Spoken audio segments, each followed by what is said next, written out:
Salut à tous, j'espère que vous allez bien. Il y a à peu près 2 ans de ça, je crois que c'était en été, je vous avais fait un test de ce jeu-là, de Outrun 2006 Coast to Coast sur PSP. J'avais même branché la console avec son système TV pour faire ce test. Et du coup, comme je l'avais trouvé plutôt pas mal, je m'étais dit autant passer sur une version un peu plus élaborée, donc sur la Play 2, que j'ai acheté par la suite. Et ben, du coup, je vous en ai fait une petite capture pour faire un petit test, parce que je l'ai trouvé plutôt sympathique, il y a des choses à dire dans ce jeu. Et ben on se retrouve juste après le générique.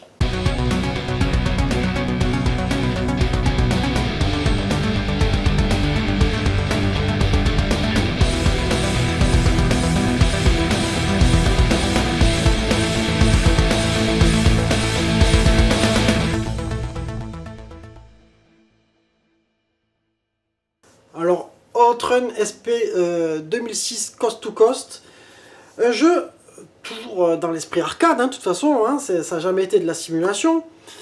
Un jeu que tu vas toujours kiffer sortir de temps en temps, tu vois, c'est-à-dire que tu vas pas passer ta semaine dessus, mais de temps en temps tu vas le sortir, tu vas t'éclater, tu vas jouer une demi-heure, tu vas jouer 1 heure. C'est le principe un peu des jeux d'arcade aussi, faut le dire.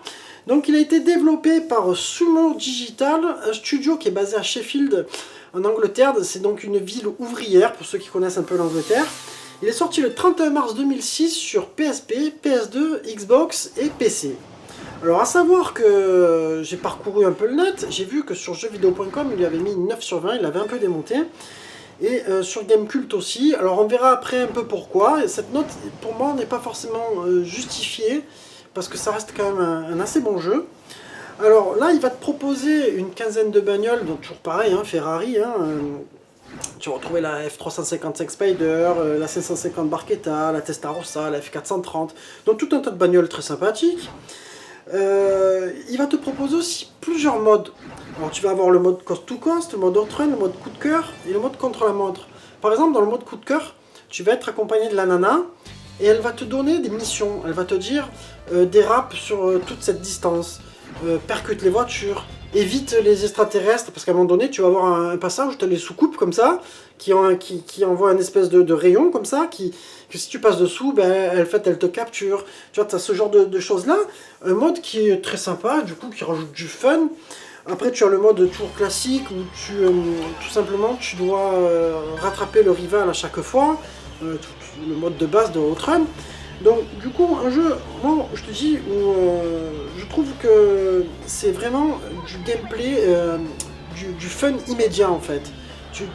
C'est pas besoin, c'est pas hyper technique, tu te régales. En plus il y a une manière de jouer en fait en dérapant, un peu à la Ridge Racer, dans cet esprit là. Il y a une sorte de gameplay vraiment accrochant, tu vois. Mais ce que je vais te proposer, c'est de passer directement au test, comme ça on approfondit point par point. Mais cette fois, on va faire de manière un peu différente. Je vais comparer point par point mon test avec celui de jeuxvideo.com. Donc moi, graphiquement, je trouve pas que c'est un truc de dingue, je trouve pas que ce soit moche, mais je trouve que c'est plutôt beau quand même. Ça garde un peu le côté arcade et cette luminescence, un peu ces couleurs vives, ce truc là, un peu comme quand tu retrouvais quand tu allais dans les bornes d'arcade, un peu cette luminosité des rétroprojecteurs, tu vois. Donc moi je dirais que graphiquement, ça mérite un bon 15 sur 20. Jeuxvideo.com, graphisme 10 sur 20. Ils ont été durs, Pas de quoi faire peur à votre PC, mais Outrun n'est pas attendu comme une tuerie visuelle. C'est précisément pour cette raison qu'on accepte très mal son comportement outrancier avec certaines cartes 3D. En gros, eux, ils ont eu des petits bugs avec leurs cartes 3D, donc ils n'ont pas excusé le truc. Après, c'est vrai que sur PC, bon, des fois tu peux, voilà, c'était un peu le principe du PC, des fois tu as des cartes 3D qui ont des incompatibilités, qui ont des trucs, c'est comme ça. Donc du coup, eux, ils ont mis direct 10 sur 20. Moi, je trouve que c'est un petit peu injuste, je sais pas ce que vous en pensez, moi je suis à 15.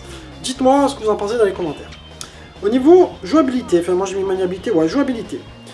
Pour moi, je trouve que c'est un jeu qui est très facile à jouer. Parce que la jouabilité, c'est ça en fait, c'est quoi? Tu prends ta manette, est-ce que tu galères à jouer? Est-ce que c'est difficile? Est-ce que c'est chiant à jouer? Est-ce que ça pose problème, tu vois? Moi je trouve que c'est très souple, tout le monde peut y jouer et tout le monde peut s'éclater. Tu as le coup, comme je te disais, des rapages, qui est assez tripant à faire, etc. Donc moi je mets 17 sur 20 pour la maniabilité. Et ben eux, on regarde ce qu'ils ont mis, ils ont mis une jouabilité 12 sur 20. Alors, c'est pas mauvais non plus en note, 12 sur 20, c'est moyen. Mais là, ils te disent, malgré sa trentaine de circuits, Outrun 2006 peine à se renouveler. Et ce sont toujours les mêmes thèmes et courbes que l'on croit revoir encore et les nouveautés en termes de défis sont mineures et tout ceci devient vite répétitif. Alors eux, ils ont pris le côté maniabilité par rapport au circuit, par rapport à la manière dont il est fait, par rapport aux courbes, par rapport aux virages, etc. Mais en même temps, si tu changes tout, est-ce que tu es toujours dans la Outrun, tu vois? Donc moi, c'est là où je suis pas trop d'accord avec eux, c'est que, bien sûr, c'est un peu répétitif, mais c'est Outrun, c'est comme ça, c'est comme les Ridge Racer, ça a toujours été pareil. Tu as toujours les mêmes types de virages, les mêmes choses. Donc dites-moi ce que vous en pensez. Durée de vie, alors moi c'est mes notes de fin, ben on va passer, moi je suis sur l'animation. Est-ce qu'ils ont mis l'animation? Ah, ils n'ont pas fait l'animation. Alors moi, au niveau animation, j'avais connu donc cette version PSP, en plus en jouant sur l'écran, etc., en te branchant avec le branchement TV, tu remarquais qu'effectivement il y avait un peu du framerate, que c'était pas hyper fluide, qu'il y avait des trucs un peu, tu vois, c'était, bon voilà, c'est la PSP. Par contre sur la PS2, ça tourne beaucoup mieux. Donc je te dirais que c'est plutôt fluide, il n'y a rien à dire. Des fois tu as quelques petits ralentissements, ça arrive, mais franchement, ça gêne aucunement le jeu, donc je dirais que ça mérite un 17 sur 20 pour l'animation. En ce qui concerne le mix sonore, alors là je vais être justement départagé avec jeuxvideo.com. Je suis pas tout à fait d'accord avec eux, mais je suis pas non plus complètement pas d'accord, tu vois, c'est compliqué. Moi je dirais que on reste dans le traditionnel, on reste dans les musiques qu'on connaît tous. C'est un peu comme Daytona USA, t'as toujours plaisir à rejouer parce que la musique t'entraîne, c'est quelque chose de nostalgique. Donc c'est vrai que là ils sont restés avec toujours les mêmes thèmes, mais moi je les adore ces thèmes, donc ça me gêne pas.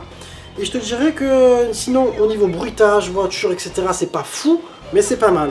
Donc moi j'ai mis un 15 sur 20, en disant que voilà, ça reste simple, efficace et nostalgique.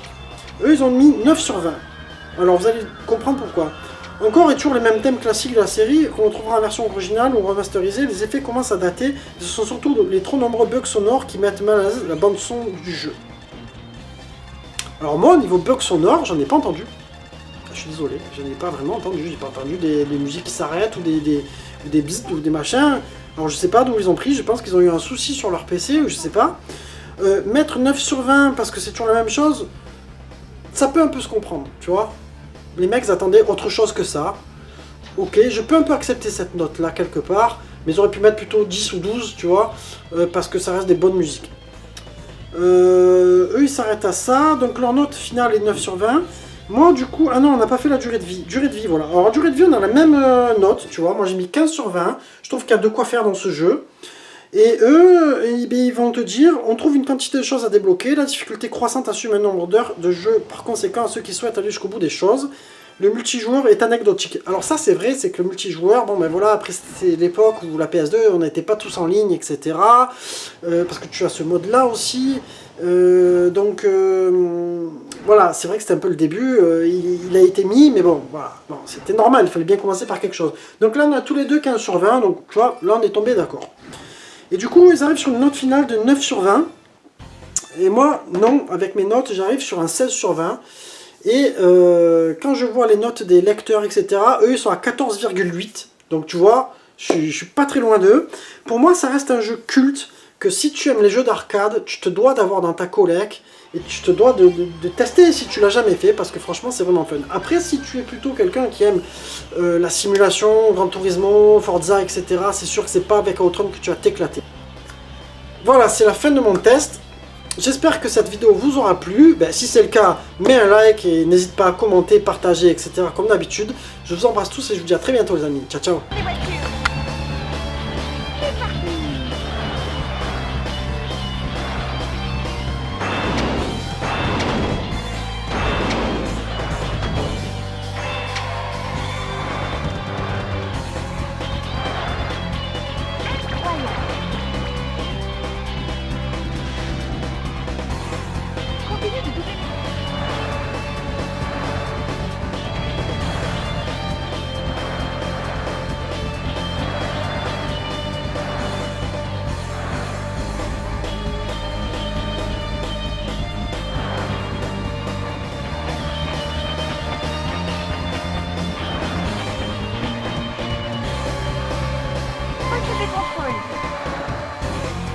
C'est grisant.